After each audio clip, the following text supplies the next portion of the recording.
Okay, let's unpack this. We're doing a deep dive today, looking at a stack of source material.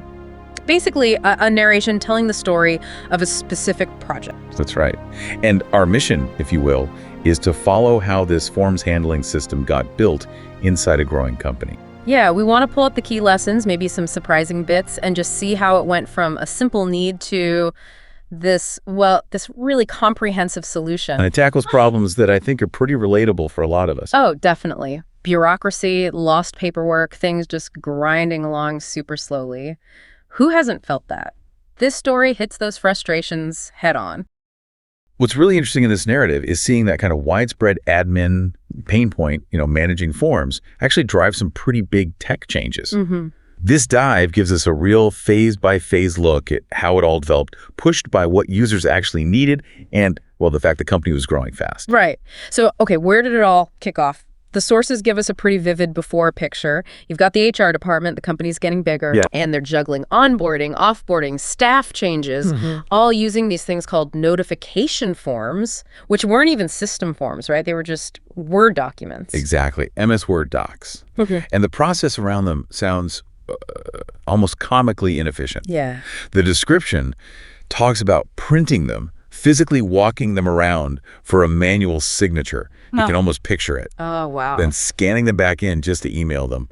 The source jokes that it was only missing like a red ribbon and sealing wax. That paints a picture, all right. And this super manual, paper-heavy way of doing things, it must have caused a heap of problems, not just being slow, I imagine. Absolutely crippling problems for an organization that's growing. HR had like zero central visibility. They couldn't easily tell where any form was or even how many were out there. Oh, man. Forms would just vanish or duplicates would appear, confusing everyone. Trying to get any useful reports on changes or onboarding, forget it. Nearly impossible. And the time it took. Excessive. Just way too long for one form to get through that whole rigmarole. Okay, so clearly something needed to change. But it sounds like, smartly, they didn't try to boil the ocean straight away. The sources say it started smaller with a proof of concept, a PowerBASIC. That's key, yeah. The project got going because a senior manager asked for something quick, low budget. A PowerBASIC focused just on exceptional leave requests. Jury duty, bereavement leave. A nice contained problem to test the waters. And they weren't starting from absolute zero. They used something they already had. Correct. The company had an asset management system. And importantly, it had staff data in a SQL Server database. Yeah. So smart move, instead of building a whole new staff list, they just proposed linking to that existing data. Yeah. But they did set up a brand new database just for the forms data itself. That kind of modular thinking, separating the process data but linking it, shows they were already thinking ahead, designing for growth. Makes sense. Start simple, but lay the groundwork. And that first exceptional leave form sounds pretty basic. Fields for start 10 date, leave type, a text box for description. And some stuff captured automatically, like the user's network ID and the date it was created. Right. A really minimal set of data for that specific need. And the workflow was simple too. User goes to their manager, maybe a director if the manager approved. Yeah. And finally HR, if everyone signed off. And tech-wise, they went with web apps for creating and approving forms, probably for speed, right, for a PC. Seems likely, yeah. Yeah. Easiest for quick development and getting it out there. But they also built a separate client application just for HR. Ah, okay. Why was that important? That client app was crucial.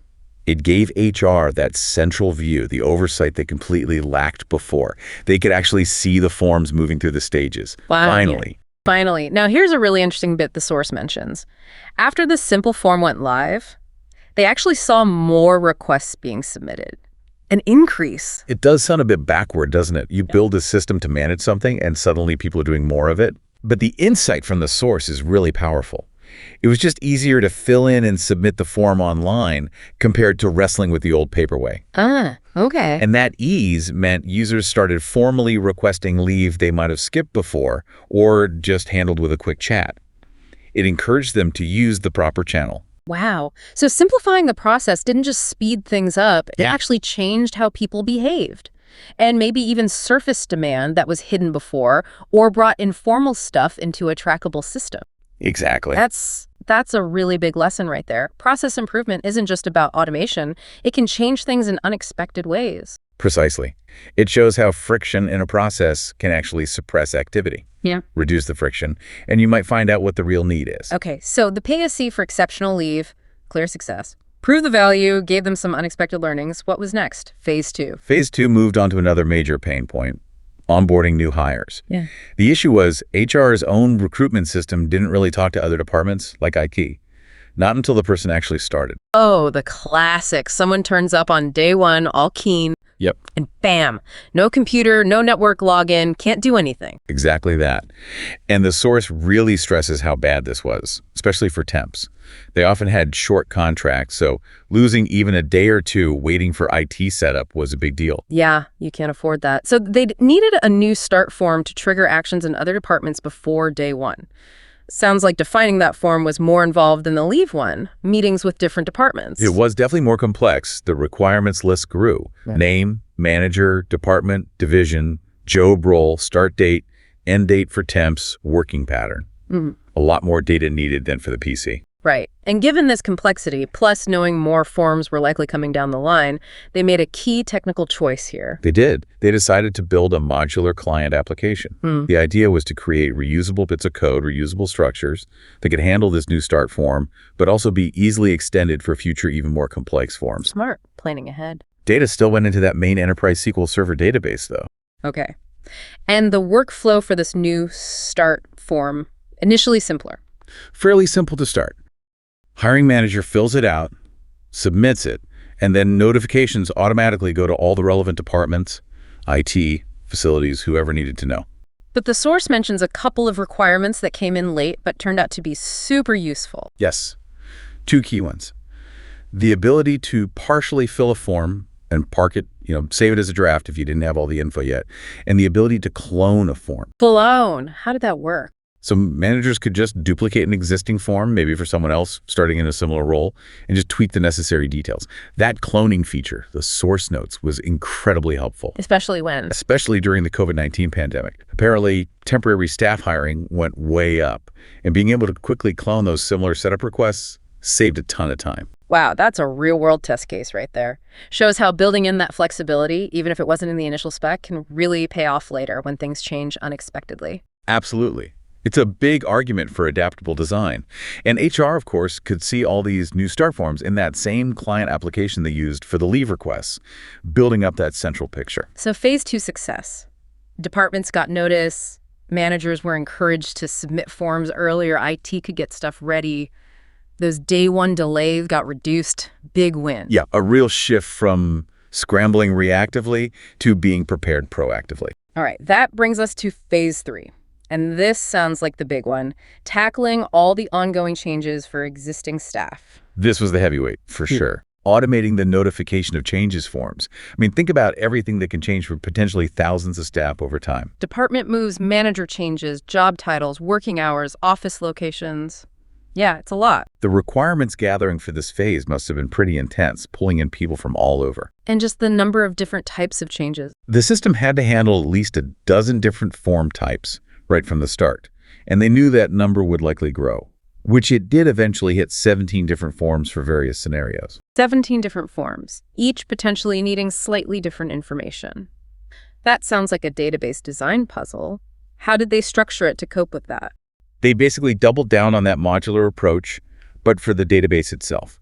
Instead of one massive table with maybe hundreds of columns or 17 totally separate tables, they did a kind of hybrid. Okay. They had one single table for all the common stuff data that applied to every form, like the employee's ID, their current department, current manager, a unique ID for the form itself, what type of form it was, date raised, where it was in the workflow. The core metadata, basically. Exactly. Then, for the data specific to each type of change, like the new manager field for a change of manager form or new hours for a working pattern change, they created smaller dedicated tables linked back to that main common table. See, what's the advantage of doing it that way? Kept the whole system much more manageable, easier to grasp, especially when adding new form types later. Gave them flexibility. You only built the specific data structure needed for that form. And crucially, reporting was way more efficient. You could query the common table easily for high-level stuff, or join to the specific tables only when you needed the nitty-gritty details for one type of change. sounds really sensible, balancing the need for common structure with the need for specific flexibility.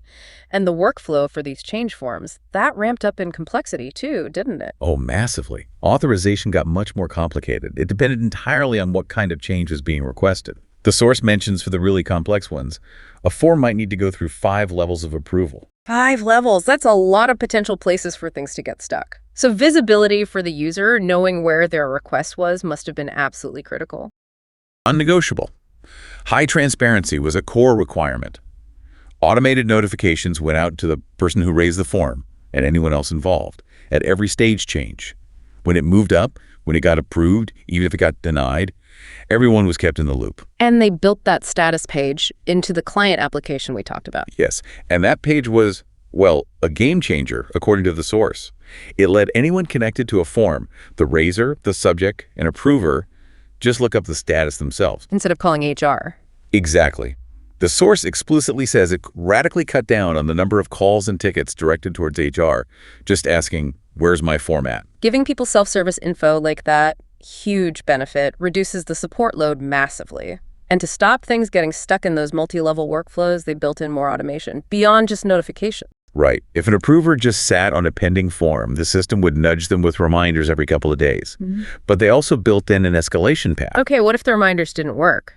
After 3 reminders went unanswered to a specific manager, the system would automatically escalate the approval responsibility for that form up to that manager's own manager. Ah, clever. Yeah, it was a smart way to handle situations like someone being on holiday, off sick long term, or maybe they'd even left the company. It stopped forms getting permanently lost in limbo.